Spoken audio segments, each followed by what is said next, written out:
Excellencies, President of the General Assembly, Secretary General of the United Nations, Excellencies, Heads of State and Government, Heads of Delegation, distinguished delegates, dear compatriots, I have the immense honor to represent here at the General Assembly of the United Nations the Haitian people at a particular crossroads in our history. We are a proud people. Despite all of the difficulties, we've always been able to lift ourselves up. The first black republic in the world, Haiti is proud of its heroic fight for freedom and human dignity. Today, we find ourselves at a decisive crossroads. It is with the weight of this history on our shoulders that we have a hope for a better future. This is how I address you today, calling for solidarity on the part of the international community. Allow me, firstly, to address my warm congratulations to you, Excellency Philemon Yang, former Prime Minister of Cameroon, and congratulate you on your election as President of the 79th session of the General Assembly. Haiti stands firmly by your side, and we assure you of our full support throughout your mandate in order to ensure that this session will be a success for the entire international community.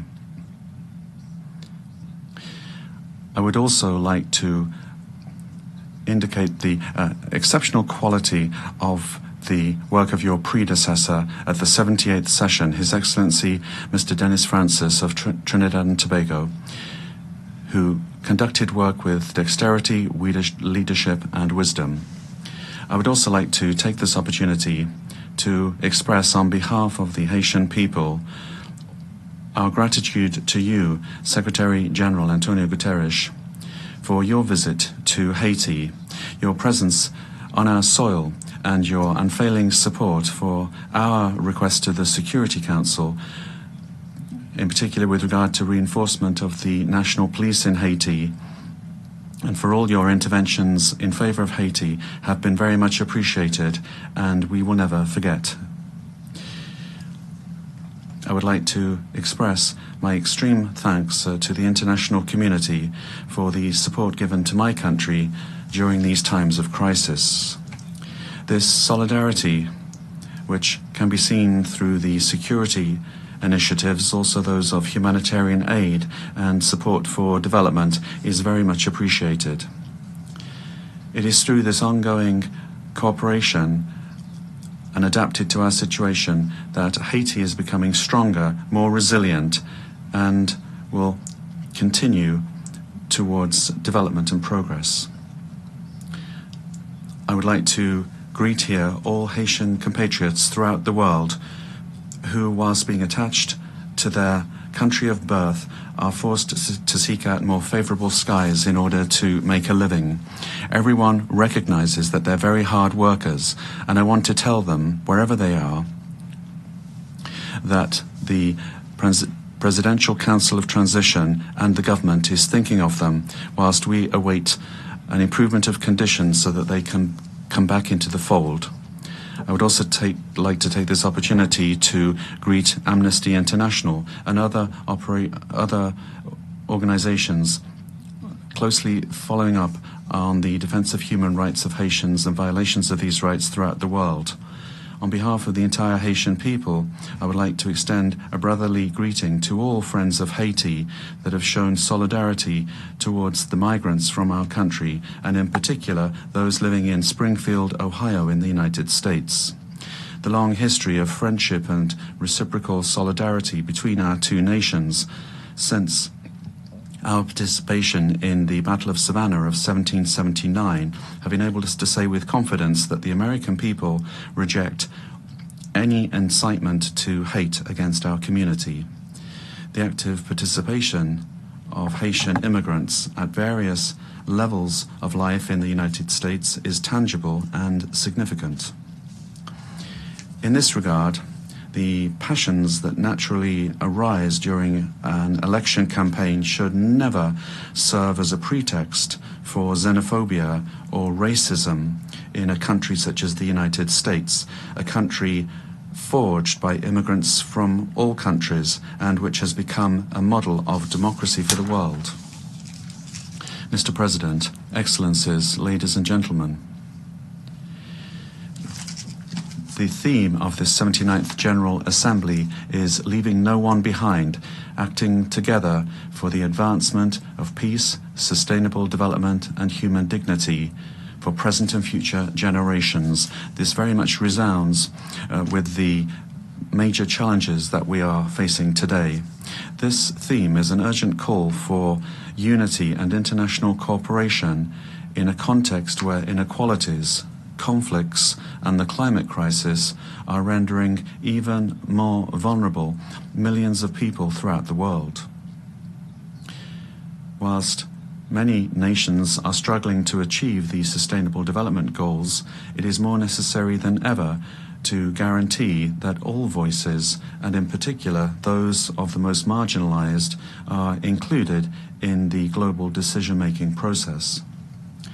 This theme is also of capital importance when it comes to the context of the crisis in Haiti. It speaks to our fight to restore peace and stability, ensuring that every Haitian citizen is able to enjoy their fundamental rights. Acting together, as underscored by the theme, is essential for Haiti because our recovery can only happen with this international solidarity. President, Excellencies, ladies and gentlemen, today our world is facing unprecedented challenges that are of deep concern to the entire international community. The United Nations, in its historic mission to promote peace, security and sustainable development, is in the front lines of the crises that are not only threatening isolated nations but the entirety of humanity. Climate change undoubtedly is one of the great perils of our time. According to recent data of the Intergovernmental Panel on Climate Change, global temperatures have already increased by 1.1 degrees Celsius since the pre-industrial era. This increase has led to an increase in intensification of climate phenomena such as hurricanes, droughts and floods, disasters which particularly affect the most vulnerable nations such as Haiti. In 2023, the United Nations Programme for Development estimated that more than 100 million additional people risk descending into poverty between now and 2030 due to the effects of climate change.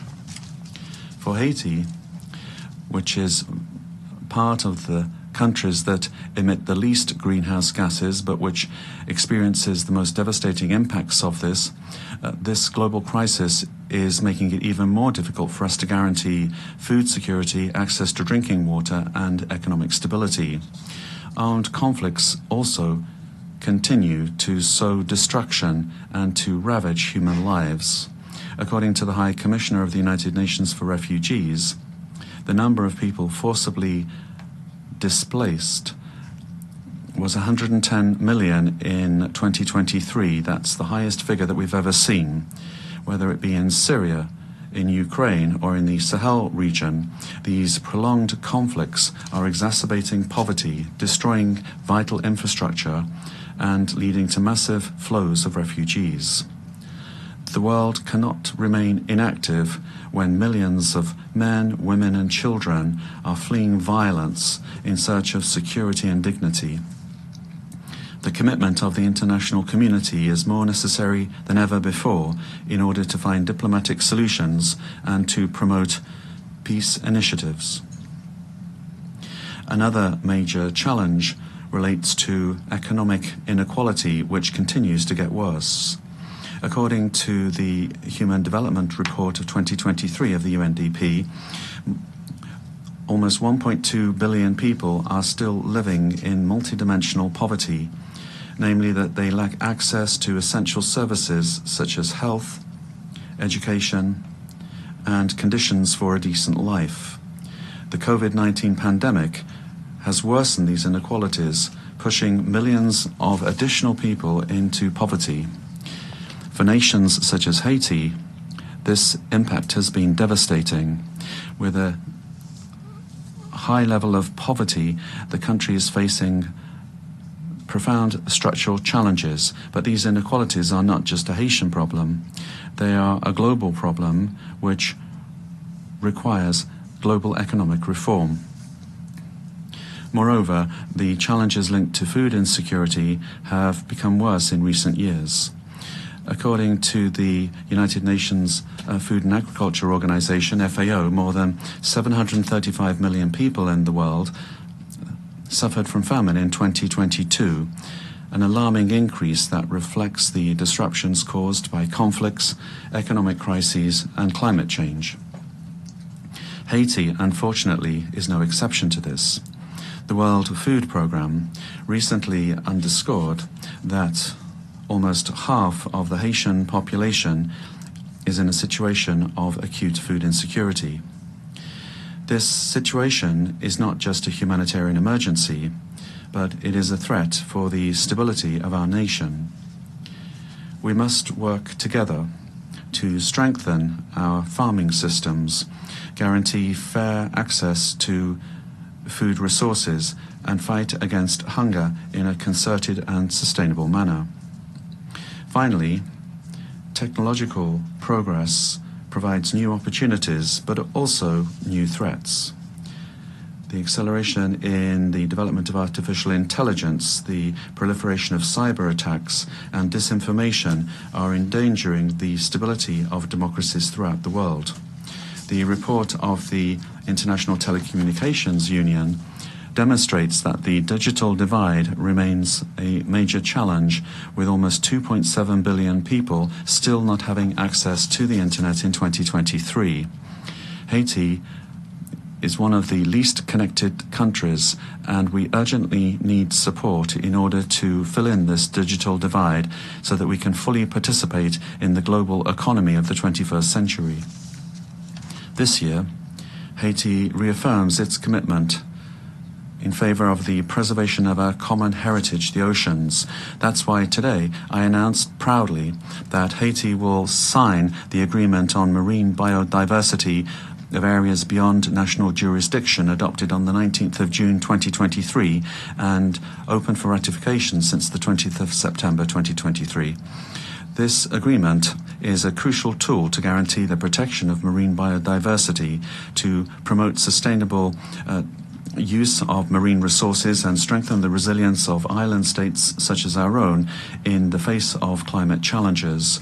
Haiti has decided to cooperate with the international community to ensure that this agreement is a benefit to all of humanity while making our contribution to the protection of marine ecosystems on which we all depend.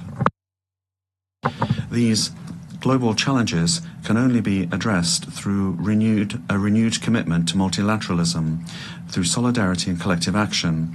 Haiti, despite our difficulties, is ready to cooperate with the international community to overcome these crises and build a future where peace, justice, and human dignity are triumphant.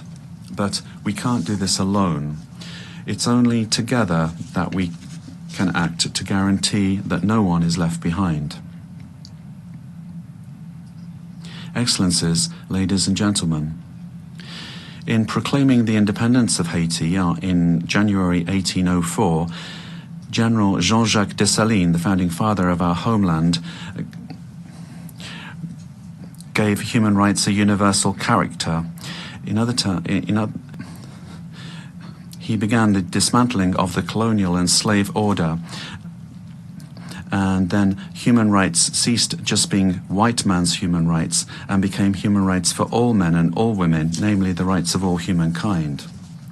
In this regard, and as representative of the Republic of Haiti, and as an official spokesperson for the Haitian people, I must draw the attention of the leaders of the major powers to the dangers are the only ways to guarantee a stable and prosperous future.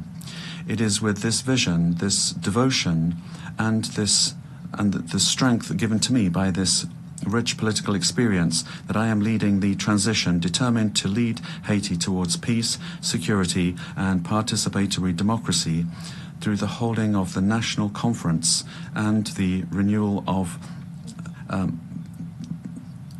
politicians through free, credible, and transparent elections. The Haitian people, despite the challenges that we face, refuses to be overcome by despair. The challenges are unprecedented: devastating violence, political instability that is persistent, a precarious situation virtually everywhere, and a humiliating level of poverty that challenge the Haitian people's capacity for action and their intelligence. In the middle of this is how we put the resolution of that very often played a decisive role, principles of solidarity, justice, and international cooperation.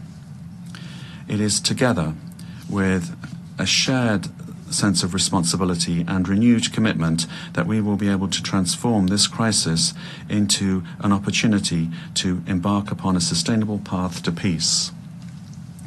Today, Haiti is facing an unprecedented security crisis.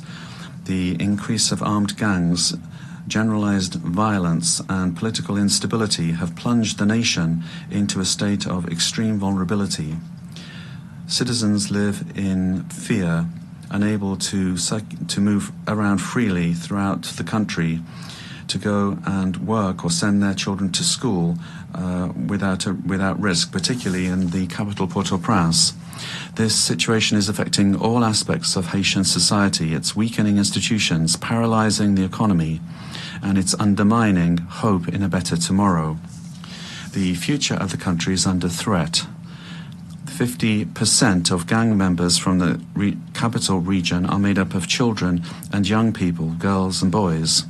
They very often serve as cannon fodder during operations against the police. They are subject to serious violations of all kinds, including sexual violence. This abuse and violence exercised against children and young people, teenagers, must be considered as a crime against humanity, given the consequences that this has on future generations. The restoration of national security is an absolute priority for the Haitian authorities. They are fully committed to putting an end to this spiral of violence and to restoring order in order to guarantee every citizen the fundamental right that they have to security. They are aware that peace and stability are the indispensable foundations that will enable Haiti to rebuild and restore trust in its institutions and to ensure the socio-economic development of its people.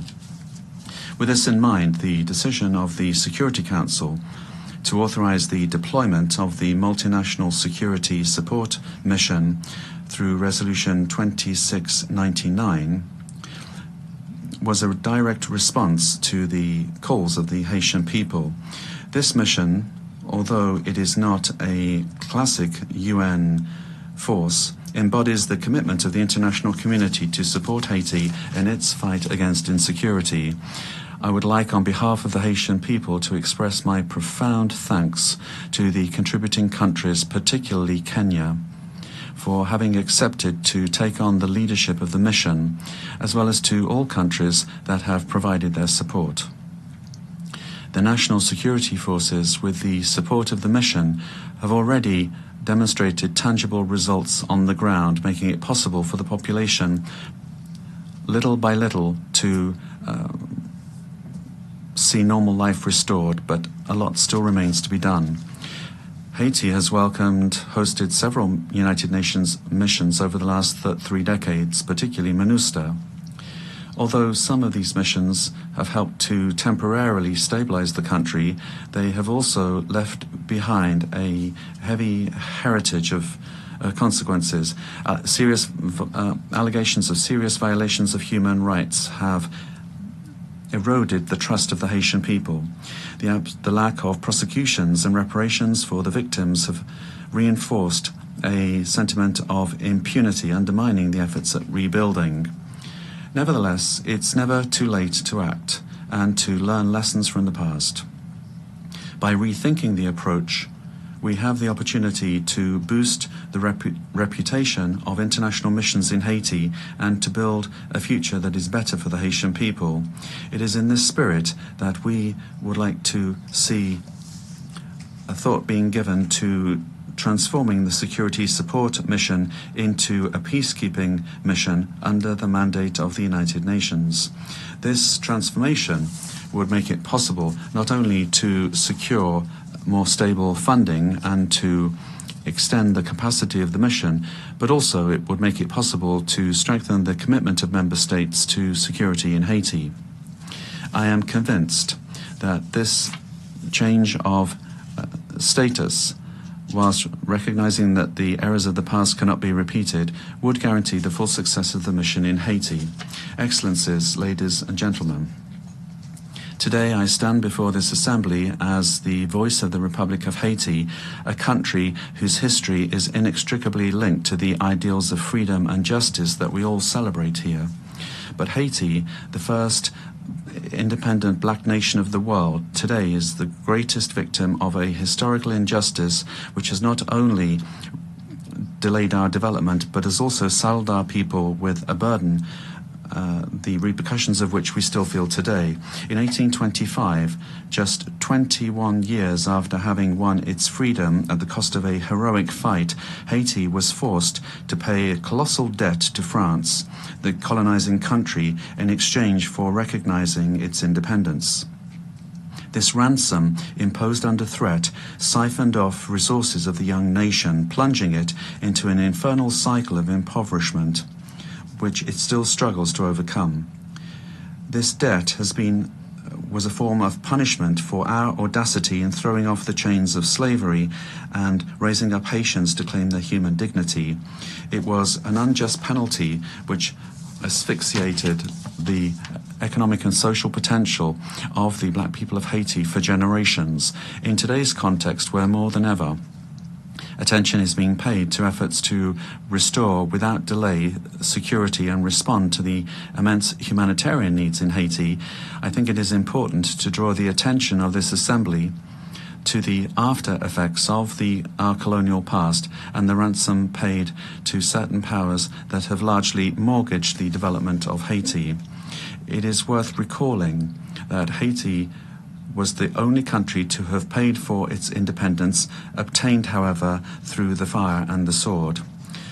On the eve of the 200th anniversary of this unprecedented event in history, hasn't the time come for these amounts paid to be returned? In this regard, my country welcomes the proposals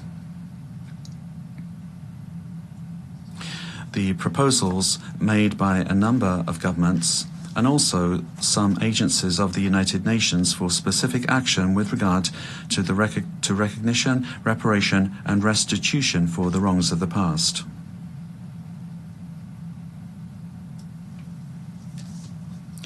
Haiti has absolute confidence in the United Nations organization, the pillars of which are the fight against inequality between peoples and the maintenance of peace between nations, that it will play its role in order to facilitate dialogue between the victim countries of colonization and the former colonial powers. Here, at the 79th session of the General Assembly, Haiti, and through my person, Haiti is not only here to request reparations, but to ask a question of principle, that of imminent justice. My approach is resolutely committed, structured and well documented. The National Committee for Restitution and Reparation, in cooperation with CARICOM's Restorations Commission, has already undertaken exhaustive work on this subject. We demand recognition of the moral and historic debt and the implementation of just and appropriate reparations which will make it possible for our people to free themselves from the invisible chains of this unjust past. Excellencies, ladies and gentlemen, history teaches us that nations do not rise up in isolation, but by unifying forces in a resolute commitment to build a better future, Haiti, this land that has offered the world a symbol of unshakable freedom and which has helped several nations to throw off their yoke of barbaric colonialism, is not looking for charity, but justice, respect,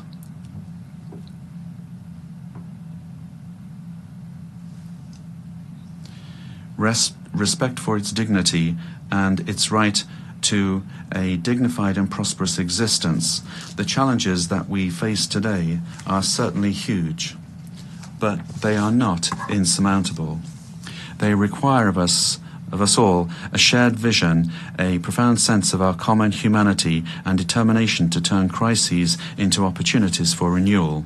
Each nation, be they small or large, rich or vulnerable, has part of our collective future in their hands.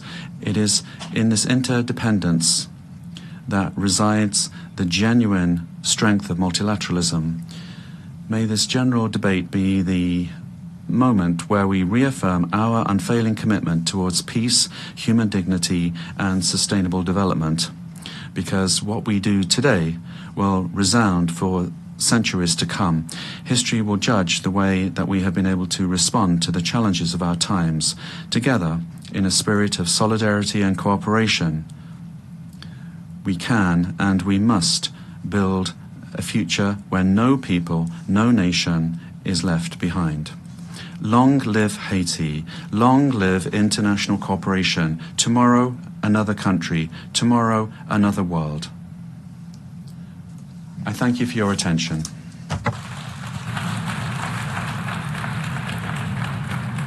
Je remercie. On behalf of the Assembly, I wish to thank the President of the Presidential Council of the Transition of the Republic of Haiti.